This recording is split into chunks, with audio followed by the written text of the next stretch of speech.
SIR আবহে ফাঁকা হয়ে গেছে একটা গোটা এলাকা। দক্ষিণ দমদম পুরসভায় তালাবন্ধ একের পর এক ঝুপড়ি।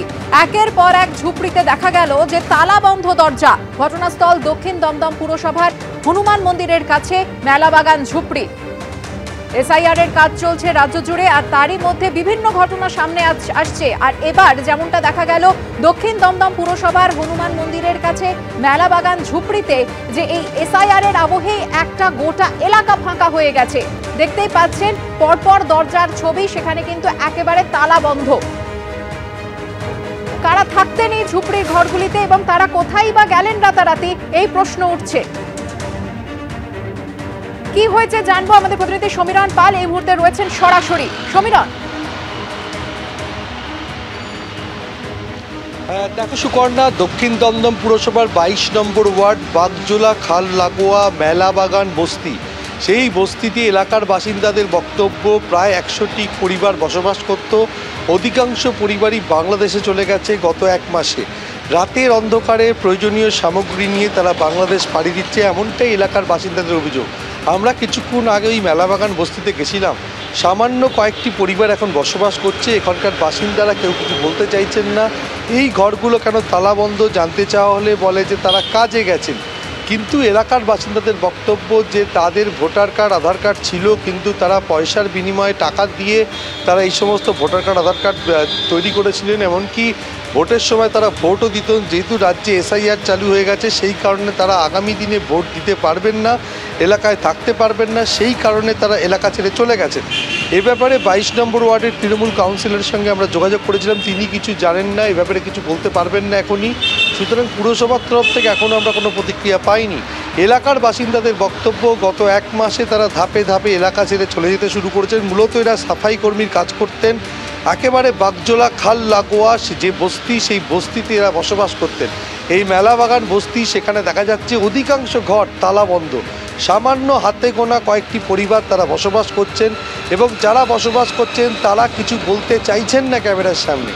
আমরা ছবিতে দেখতে পাচ্ছি ঝুপড়ির একের পর এক ঘর তালাবন্ধ অবস্থায় রয়েছে। স্থানীয় বাসিন্দারা কি বলছেন ঠিক দেখুন। 100 খানা পরিবার তো থাকতোই, এরা নেই প্রায় দু সপ্তাহখানেক মতো নেই। বাকি সব তার আগেই চলে গেছে।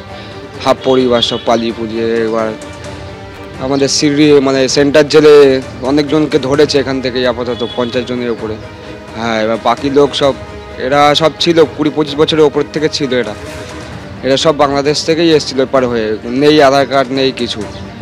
ভোটও দিত এরা, প্রত্যেক বছর ভোট দিত এরা। সেই ভোটগুলো তো এখন কি করবে, সেই জন্যই তো এরা ভয় পেয়ে গেছে, সব চলে গেছে।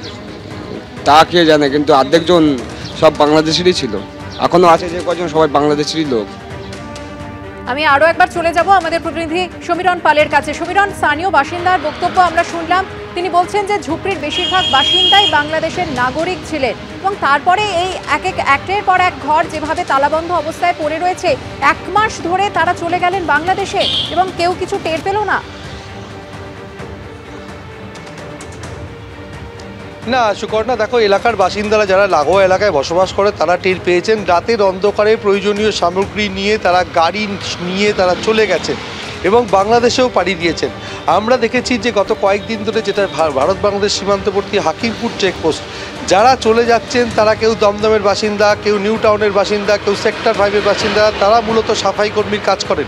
এরাও সাফাই কর্মীর কাজ করেন এবং ভারত বাংলাদেশ সীমান্তবর্তী বিভিন্ন এলাকা দিয়ে তারা চলে যাচ্ছে। কিন্তু এই মেলাবাগান বস্তি কিছুদিন আগেও যেটা জমজমাট ছিল, 100 পরিবার বসবাস করত, একেবারে ঘন জনবসতিপূর্ণ এলাকা, সেখানে একেবারে পুরো বস্তি খা খা করছে। অধিকাংশ ঘর তালাবন্ধ, তুমি ছবিতেও দেখতে পাচ্ছ। এখানকার অধিকাংশ বাসিন্দাই বাংলাদেশে পাড়ি দিয়েছেন। যেহেতু তাদের প্রয়োজনীয় নথি নেই, এসআইআর চলছে, সেই কারণে এরা এদেশের নাগরিক নয়, তাদের নাগরিকত্ব থাকবে না, সেই কারণেই তারা বাংলাদেশে পাড়ি দিয়েছেন এবং এলাকা ফাঁকা করে দিয়ে চলে গেছেন। এমনটাই এলাকার বাসিন্দাদের অভিযোগ। সুকর্ণা, ধন্যবাদ সমীরণ। এবিপি আনন্দ, এগিয়ে থাকে, এগিয়ে রাখে।